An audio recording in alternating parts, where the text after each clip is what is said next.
வணக்கம் ஃப்ரெண்ட்ஸ். விவசாயம் பிடிச்சிருந்தா தள்ளி விட்டுறாதீங்க. பாருங்கள், உண்மையிலே சொல்கிறேன், விவசாயி விளைய வச்சதுக்கு விலை வைக்க முடியல. 10 ரூபாய்க்கு இங்கே பாருங்கள், பேருக்கு இங்கே பாருங்கள். இப்போ இதெல்லாம் பிடுங்கி மாட்டுக்கு தான் போட போகிறோம். ஏன்னா விவசாயம் பண்ணி அதில் லாபம் கிடையாது. ரேஷன் அரிசியை மாட்டுக்கு தான் போடுறாங்க, மனுஷன் சாப்பிடல. இந்த ஆட்சியில் மனுஷன் சாப்பிடுதான், மாட்டுக்கு போடல. எவ்வளோ பெரிய சட்டசபையில் வார்த்தைகள். உண்மையிலே சொல்கிறேன், விவசாய கடனை முழுவதுமாக தள்ளுபடி பண்ணுங்கள். எத்தனை விவசாயி செத்துக்கிட்டு இருக்கான்னு தெரியுமா? விளைய வச்ச பொருளுக்கு விவசாயால் விலை வைக்க முடியல. நேற்று 40 கிலோ இருந்திருக்கு, 400 ரூபா கிலோ. அப்போ 10 ரூபா, அவங்க விற்கிறது 20 ரூபா, 25 ரூபா.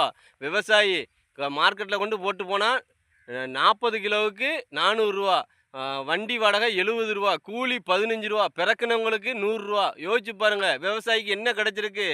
விவசாயத்துக்கு இந்த நிலத்தை சும்மா போடக்கூடாதுன்னு விவசாயம் பண்ணுறாங்க. விவசாயியோட கஷ்டம் யாருக்கு தெரியுது? உண்மையிலே சட்டசபையில் 2 பெண் சிங்கம் பேசியிருக்குது. அன்புமணி அவர்களுடைய சௌமியா மேடம் அவர்களும், புரட்சி கலைஞர் விஜயகாந்தின் துணைவியார் பிரேமலதா அவர்களும் தான் இதை பேசியிருக்காங்க. உண்மையிலே விவசாயம் விவசாயி பண்ணி நம்ம அந்த பொருளை நம்ம சாப்பிடுதோமா இல்லையான்னு தெரியல. ஏன் விவசாய கடனை கொஞ்சம் கொஞ்சமாக பிச்சு நீங்கள் தள்ளுபடி பண்ணுதிய? ஏன்னா விவசாயி என்ன பிச்சை எடுத்துக்கிட்டு இருக்காங்களா?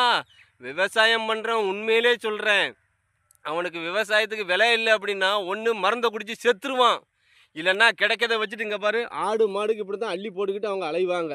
இதுதான் விவசாயியோட நிலைமை. அதை புரிஞ்சுக்கிட்டு, அது உண்மையிலே எம்எல்ஏ எம்பி அவர்களே, விவசாய கடன் முழுவதுமாக தள்ளுபடி பண்ண போராட்டம் பண்ணுங்க. முழுவதுமாக தள்ளுபடி பண்ணுங்க. கொஞ்சம் கொஞ்சமாக பிச்சு நீங்கள் பிச்சை போட வேண்டாம். விவசாயி தான் வாழ வைக்கிறான் தமிழ்நாட்டை. பொருட்களை விளைய வச்சு மக்களுக்கு பிச்சையாக போடுதாங்க. எவ்வளோ வேதனையாக இருக்குது தெரியுமா? உண்மையிலே அவ்வளோ கஷ்டப்பட்டு இங்கே பாருங்கள், பிடுங்கி இப்போ மாடுக்கு தான் போகுது. பிடிச்சிருந்தா லைக் பண்ணுங்கள், ஷேர் பண்ணுங்கள், கமெண்ட் பண்ணுங்கள். உங்கள் PK முத்து இந்த வீடியோவை ஷேர் பண்ணுங்கள் விவசாயிகளுக்கு.